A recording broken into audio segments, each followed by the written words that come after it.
Sunrise Chapter 1, Rise of Ubar, the city of 1,000 pillars, in the heart of the Arabian desert, where the dunes stretch endlessly under a burning sun. Legends whisper of a city unlike any other, a city of gold, power, and pride. They called it Ubar, or in ancient tongues, Iram of the Pillars, the city of 1,000 columns. Thousands of years ago, when the world was young and the desert still held rivers, there lived a mighty ruler, King Shaddad ibn Ad, the son of a proud tribe known as Ad.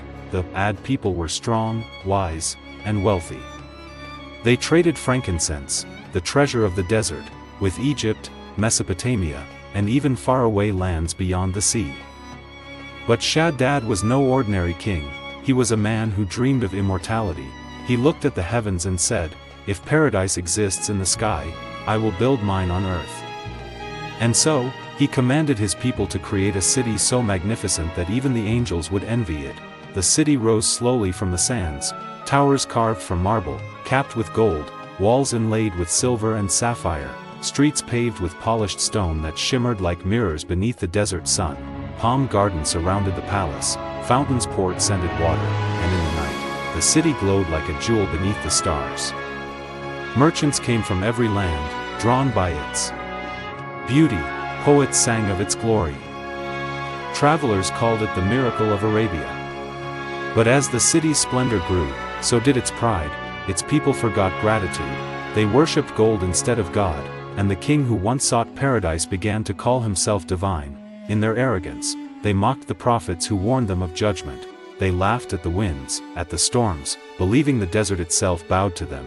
And then silence. For many nights, the wind stopped, the air grew heavy, the stars dimmed, and the people of Ubar, blind in their arrogance, did not see that the desert was watching. Tornado Chapter 2, The Wrath of the Desert.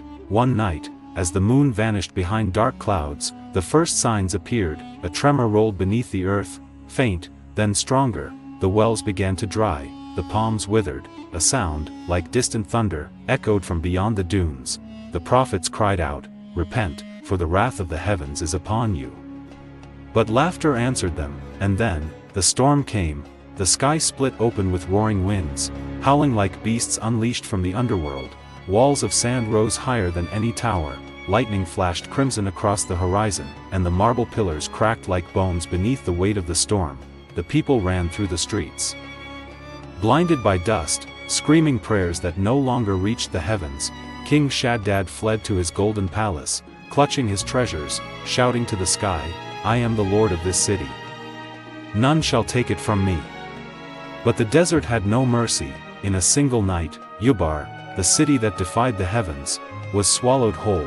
The storm raged until dawn, and when the sun rose again, there was nothing left. No towers, no gardens, no sound, only an endless sea of sand. Travelers who passed that way in later years said the ground felt hollow, as if something slept beneath it. At night, they claimed to hear faint echoes, the cries of the lost, whispering from under the dunes.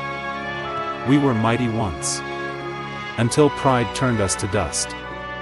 And so, Ubar became a legend, a ghost city, spoken of only in fireside tales, a warning from the desert itself, that no empire, no matter how great, can escape the weight of its own arrogance.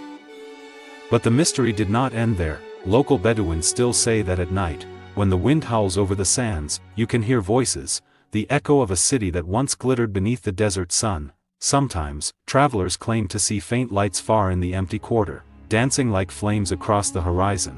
Perhaps they are mirages. Or perhaps, the spirits of Ubar still guard their golden city, lost to time but not forgotten. As the narrator's voice fades, the camera drifts across the endless sands, the desert silent once more, the wind whispering through its dunes.